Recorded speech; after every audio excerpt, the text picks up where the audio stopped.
오늘 말씀은 우리가 교회 다니신 분들은 잘 아는 변화산 사건의 말씀입니다. 그래서 마가복음 1절부터 13절의 말씀인데 제가 넌센스 퀴즈를 하나 내보겠습니다. 한번 맞히시는 분은 제가 카톡으로 커피를 한 잔 쏘겠습니다. 그 예수님께서 베드로와 야고보와 요한을 데리고 높은 산에 올라가셔서 천국 광경을 보여주셨습니다. 예수님이 빛나는 모습으로 변모하셨죠. 오늘은 변화주일, 예수님이 변화산 사건을 기념하는 주일인데 그때에 이제 너무 그 천국의 모습이 아름답고 너무 좋아서 베드로가 뭐라고 얘기했냐면 여기가 좋사오니 여기에 초막셋을 지읍시다 이제 얘기하죠. 하나는 주를 위하여, 또 하나는 모세를 위하여, 또 하나는 엘리야를 위하여 초막셋을 짓자라고 이야기를 합니다. 근데 예수님께서 아무 말 하지 않고 내려오십니다. 왜 내려오셨을까요? 베드로가 너무 좋아서 여기 초막셋을 짓고 살자고 하는데 예수님은 아무 말 하지 않고 내려오셨어요. 왜 내려오셨을까요? 이거 넌센스입니다. 너무 심각하게 생각하면 못 맞추세요. 예? 예, 넌센스예요. 건축비가 없어서 비슷합니다. 예, 근데 좀 틀렸습니다. 아까 2부 예배 때는 자재 사러 가서 예, 건축할 자재 같은 맥락인데 왜 그러셨냐면 여러분 초막은 어부가 짓습니까? 목수가 짓습니까? 목수가 짓죠. 어부 베드로는 놀고 목수 예수님이 다져야 되니까 예수님이 삐져서 내려왔다. 예, 그러한 이제 우스개 이야기가 있습니다. 오늘 말씀은 예수님이 높은 산에서 우리에게 천국의 광경을 보여주시는 겁니다. 오늘 말씀의 요지는 뭐냐? 우리가 이 세상에서 부활의 삶을 살아야 된다는 것을 말씀해 주시는 겁니다. 부활의 삶. 부활의 삶이 어떠한 삶이냐? 이 세상을 살아가면서 하늘 천국의 기쁨과 권능을 누리며 살아가는 것이 부활의 삶입니다.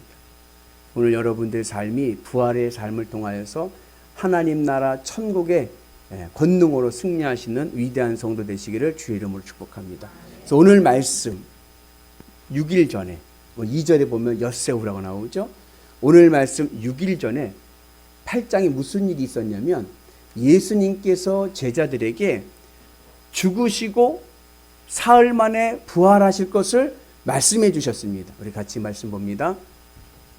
인자가 많은 고난을 받고 장로들과 대제사장들과 서기관들에게 버림받아 죽임을 당하고 사흘 만에 살아나야 할 것을 비로소 그들에게 가르치시되 예수님께서 공생애를 말씀하시는 거예요. 고난을 받고 죽고 다시 살아날 것이다. 이것을 말씀할 때 베드로가 그럴 순 없습니다. 항변을 하면서 제자들이 예수님께 말립니다. 예수님 죽으시면 안 됩니다. 예수님의 죽음을 말리죠. 그때 예수님께서 하신 말씀이 나를 따라오려거든 자기를 부인하고 자기 십자가를 지고 나를 따르라. 예수님께서 나를 따르라 말씀을 하십니다. 그리고 나서 이제 예수님께서 또 제자들에게 이어서 하신 말씀이 하나님의 나라가 권능으로 임하는 것을 볼 자들이 있다. 이 땅에서 살아서 하나님 나라가 권능으로 임하는 것을 볼 자들이 있다라고 말씀해 주십니다. 우리 같이 봅니다. 또 그들에게 이르시되 내가 진실로 너에게 이르노니 여기 서 있는 사람 중에는 죽기 전에 하나님의 나라가 권능으로 임하는 것을 볼 자들도 있느니라 하시니라. 하나님의 나라가 권능으로 임한다는 것은 부활의 삶을 이야기하는 겁니다. 이 땅에서 하나님의 나라를 누리며 살아가는 자들이 있다는 겁니다. 부활하면 어떻게 돼? 어디서 부활해요? 하늘 천국에서 부활하는데 이 하늘 천국의 부활의 삶을 이 땅에서부터 살아가는 자들이 있다는 것을 우리에게 말씀합니다. 그리고 누가 그러한 삶을 살아가느냐? 예수님의 십자가를 따르는 자들이 그러한 부활의 삶을 살게 될 줄로 믿습니다. 그래서 오늘 우리가 주님의 은혜에서 하나님 나라를 권능으로 누리며 살아가는 부활의 삶을 살아가는 은혜가 있기를 축복합니다. 어떻게 해야 우리의 삶이 부활의 삶이 되어서 이 땅의 삶이 하늘 천국의 권능이 임하는 하늘 천국의 기쁨과 행복과 만족으로 살아갈 수 있는 그러한 인생이 될 수 있는지를 우리가 한번 깨닫기를 축복합니다. 여러분, 사람이 변하면 뭐라고 하죠? 네? 안 하던 사람이 변해지면 뭐라고 하냐면 이 사람이 죽을 때가 됐나, 안 하던 짓을 하네? 그래요. 안 하던 말을 하고 안 하던 행동을 하면 죽을 때가 됐다고 그래요. 그만큼 사람이 변한다는 게 쉽지가 않습니다. 이게 죽을 때가 돼서 변하는 게 아니라 죽어야 변하는 거, 죽어요. 사람은요 참 변하기가 어려워요. 제가 아는 분이 예전에 우리 교회 TD 다닐 때, 영성훈련 TD 할 때 그 TD 마지막 수료를 하면은 이렇게 목걸이를, 예쁜 목걸이를 이렇게 아이들이 할 수 있는 거, 유치한 목걸이 선물이게 줍니다. 그런데 한 분이 그 목걸이를 차고 TD에서 너무나도 은혜를 받아가지고 목걸이를 차고 교회를 간 거예요. 그러니까 교회 어른이 그런 걸 차고 가니까 사람들이 보잖아요. 아니 이게 뭐냐고, 이게 뭐냐고 그러면서 간증을 하는 거예요. 내가 TD에서 겪었던 은혜를 막 간증을 하는 거예요. 내가 이제 새롭게 변하기로 결심했기 때문에 이걸 차고 왔다. 그런데 얼마 가지 못하더라. 사람이 변한다는 것은 정말로 어렵습니다. 언제 변하냐? 죽어야 변합니다. 그만큼 어려운 것입니다. 그래서 오늘 예수님께서 우리가 이제는 이 땅의 삶이 아니라 부활해서 천국의 삶을 살도록 우리에게 모델하우스를 어디서 보여주세요? 높은 산에서 보여주세요. 높은 산에서. 높은 산에 올라서 우리에게 천국의 삶을 보여주시고 우리의 삶이 천국의 삶이 되기를 원하십니다. 내용은 이렇죠. 예수님께서 베드로와 야고보와 요한을 데리고 높은 산에 오르셨습니다. 그리고 그곳에서 예수님께서 모세와 엘리야를 만나는데 예수님의 형체가, 몸이 빛이 나기 시작하는 거예요. 오늘 마가복음에 보면 옷에서 빛이 났다고 하는데 옷이 하얗게 빛났다는데 이게 단순히 옷만 빛난 게 아니라 예수님의 몸이 변하셔서 천국의 몸으로 변하니까 그 예수님의 몸의 빛이 옷을 뚫고 나온 거예요. 얼마나 좋은지 모릅니다. 그리고 그곳에서 누구를 만났어요? 모세와 엘리야를 만납니다. 그런데 사전을 보면요, 여러분 순서대로 하면요, 모세가 먼저고 그 다음이 엘리야입니다. 이스라엘 역사에서 넘버1은 모세고 넘버2는 엘리야입니다. 모세는 하나님의 말씀을 상징합니다. 신의 산에서 하나님의 말씀을 받은 모세, 십계명을 모세가 받았어요. 엘리야는 예언자들을 대표합니다. 여러분, 예언의 이 예자는 미리 예자가 아니에요? 혹시 이 명절 연휴에 전 보고 오신 분 계시나요? 전 보지 맙시다.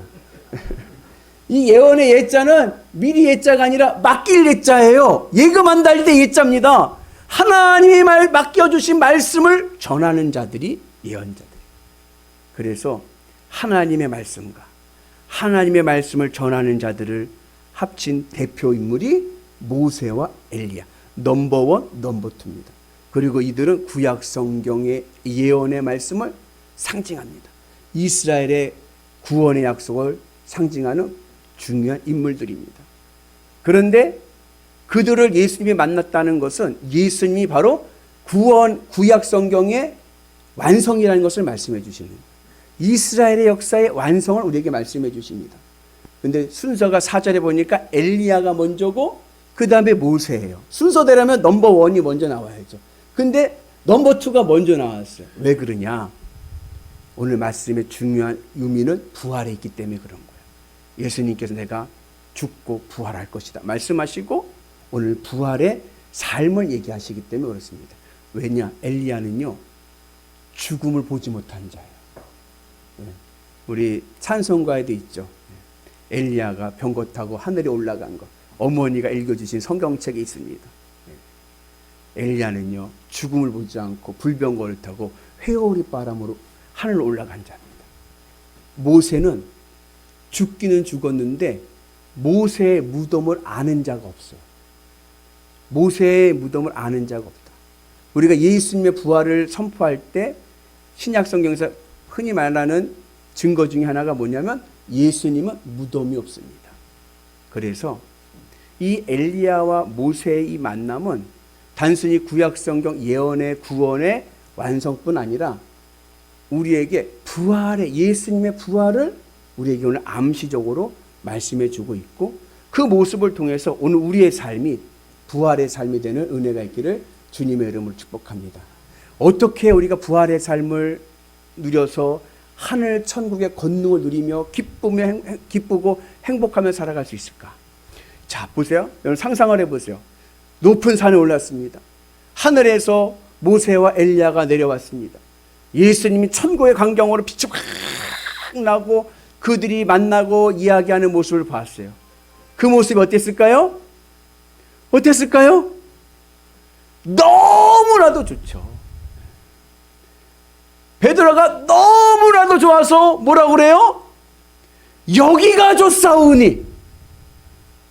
같이 말씀 볼까요? 베드로가 예수께 고하여 랍비여, 우리가 여기 있는 것이 좋사오니, 우리가 초막셋을 질 때 하나는 주를 위하여, 하나는 모세를 위하여, 하나는 엘리야를 위하여 하사이다 하니. 모세가요, 그 천국의 광경이 너무나도 좋은 거예요. 여러분, 천국의 빛을 보잖아요. 너무나도 좋아서 이 세상에 미련이 없습니다. 그래서 오늘 베드로가 뭐라 그래요? 여기가 좋사오니, 여기에 초막 짓고 살자라고 얘기하는 거예요. 우리가 때로는 젊은 분들이, 예수 믿다가 젊은 분들이 이렇게 소천하시게 되면 불쌍하다, 안 됐다 이야기하지만요, 그 우리 생각이에요. 소천하셔서 하늘나라 올라가신 분은요, 절대로 이 세상에 미련 없습니다. 너무나도 좋은 거예요. 얼마나 좋은지 초막셋을 짓는데 하나는 누구를 위하여? 주님을 위하여. 또 하나는 모세를 위하여. 또 하나는 엘리야를 위하여. 베드로는요? 베드로는 거는요? 없어도 좋은 거예요. 나는 없어도 좋습니다. 천국이 얼마나 좋은지 주님 계시면 나는 아무것도 없어도 좋은 거예요.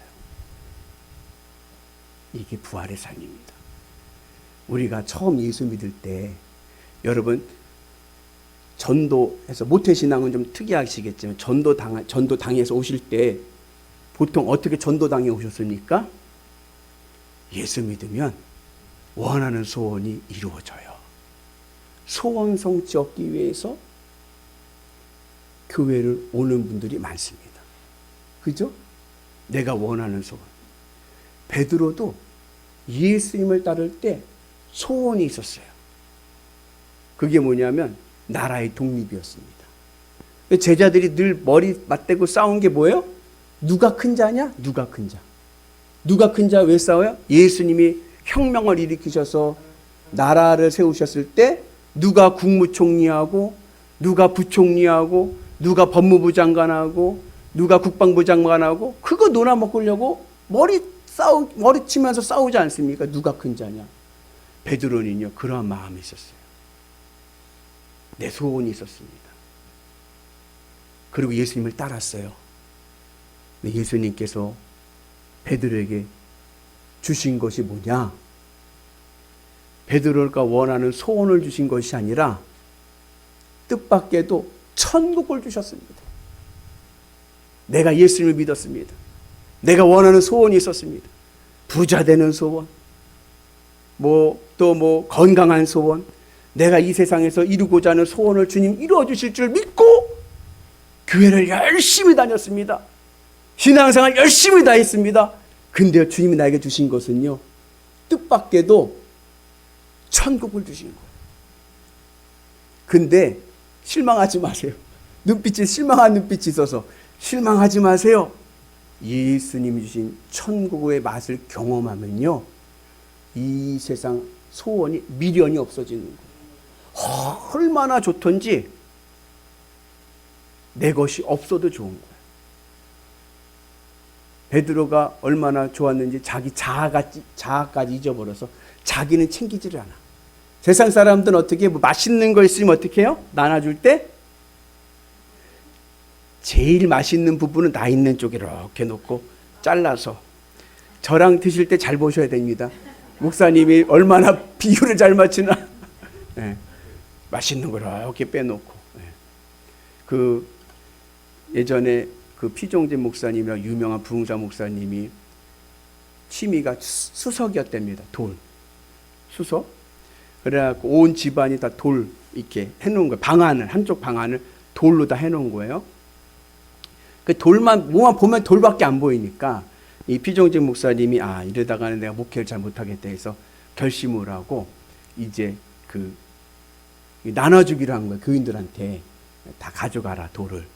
그러면서 나눠줄 생각을 하고 내일 이제 광고회가 가져가라고 하려고 했는데 가만히 보니까 그래도 하나 돌이 너무나도 마음에 아끼는 돌이 있는 거예요. 이거는 아무도 안 가져갔으면 좋겠다 생각이 들어가지고 이렇게 피해가지고 아무도 안 보이는데 구탱이에 다 갖다 놓은 거예요. 빼지는 못하고. 왜냐하면 자기 마음을 정리하기로 했으니까. 빼지는 못하고 아무도 안 보이는데 구탱이에 이렇게 갖다 놓고 숨겨놓은 거예요. 돌들로. 아이고 웬걸요. 그 다음날 광고했더니 교인들이 우르르 와서 돌 가져간다 가는데 보니까 그거부터 가져가더래요. 내가 원하는 소원이 있고 내가 가지고 싶은 것들이 있었습니다. 근데 주님이 나에게 제일 먼저 주신 것은 뭐냐? 뜻밖에도 천국입니다. 근데 이 천국이 얼마나 좋은지 이 세상 미련 없이 기쁘고 감사할 수 있는 은혜가 있기를 주님의 이름으로 축복합니다. 자, 여러분, 그 천국을 받고 누리고 살아가는 게 좋습니까? 무섭습니까? 좋으세요? 여러분들은요, 예수님의 제자들보다 훨씬 훌륭합니다. 제자들은요, 그게 무서웠어요. 뜻밖의 천국을 주셨는데 이 천국이 은근히 두려운 거예요. 우리 같이 말씀 봅니다. 이는 그들이 몹시 무수함으로 그가 무슨 말을 할지 알지 못함이더라. 천국을 경험하니까 너무나도 좋고 내가 이제 이 천국의 삶을 이 세상에 내려가서 살아야 되는데 막상 내가 이 천국을 소유해서 하나님 나라 가치로 하나님 나라의 권능으로 세상을 살려 하니 두려운 거예요. 무서운 거예요. 무섭다라고 이 단어는 두렵다는 단어와 같은 의미입니다. 꼭 맞는 비유는 아니지만 로또 1등에 당첨됐습니다. 상금이 100억. 아무도 안 기뻐하시는 로또 1등 100억에 당첨됐습니다. 우와 하신 분들은 당첨될 것 같아요. 당첨이 돼가지고 우와 기뻐요. 즐거워요. 그럼 어떻게 해야 돼요? 찾으러 가야지. 제가 로또 1등 당첨되면 어디로 가야 되는지 가르쳐 드릴게요. 예. 어디로 가야 되냐면은 농협 본사로 가야 됩니다. 여기 가시면 안 줘요. 로또 복권을 잘 들고 서울로 가셔야 돼요. 서울 농협 본사를 찾아가셔야 돼요. 가는 길에 친구를 만났어.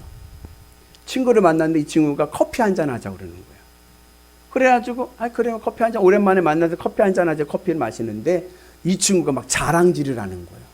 무슨 자랑을 하냐면 야 내가 작년에 장사 뭐 했잖아. 했어. 나 거기서 1억 벌었어. 막 자랑질을 하는 거예요.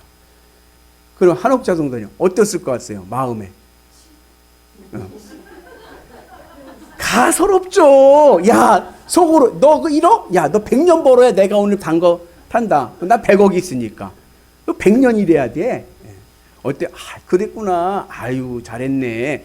여유가 생겨. 미움 다툼 시기 질투가 아니라 뭐요? 여유가 생기고 가소롭고 그냥 그래 네가 더 잘 됐으면 좋겠다. 더 열심히 일해. 그러면 이번에 2억 벌 수 있을 거야. 격려해 주고요. 그리고 축복해 줄 수 있습니다. 그리고 나서 이제 복권을 들고 가는 거예요. 우리 전순정 권사님 뭐 타고 가시겠습니까? 전철 타고 가시겠습니까? 차 타고 가시겠습니까? 운전해서 가시겠습니까? 전철 타고 가요? 소매치기 만나면 어떻게 하려고? 야, 차를 타고 가면은 야, 이거 누가 훔쳐가면 안 되네. 너무 좋긴 좋은데 무서워. 잃어버릴까 무서운 거예요. 운전을 하고 가면은 뭐가 또 두려워요? 누가 와서 받을까봐 두려워. 무서운 거예요. 너무 좋은데 무서운 거예요. 하나님의 나라를 경험하고 나니까 너무 좋은데 무서워. 거지가 자고 일어났더니 왕궁의 왕자가 됐네? 너무 좋은데 뭔가 무서워. 오늘 제자들의 심리가 이와 같습니다. 내가 천국 광경을 보고 너무 좋아서 이 세상 미련 없이 이제 주님을 위해서 내가 주님으로 기쁘고 만족하면서 세상을 살아가고자 하는데 막상 하나님 나라의 권능으로 하나님 나라 가치로 이 복잡한 세상을 살자니 두려운 거예요. 왜요? 빼앗길 것 같아요. 내가 하나님 나라 가치로 살아갈 수 없을 것 같기도 하고 내가 천국을 잃어버릴 것 같습니다. 그래서 주님의 십자가가 있습니다.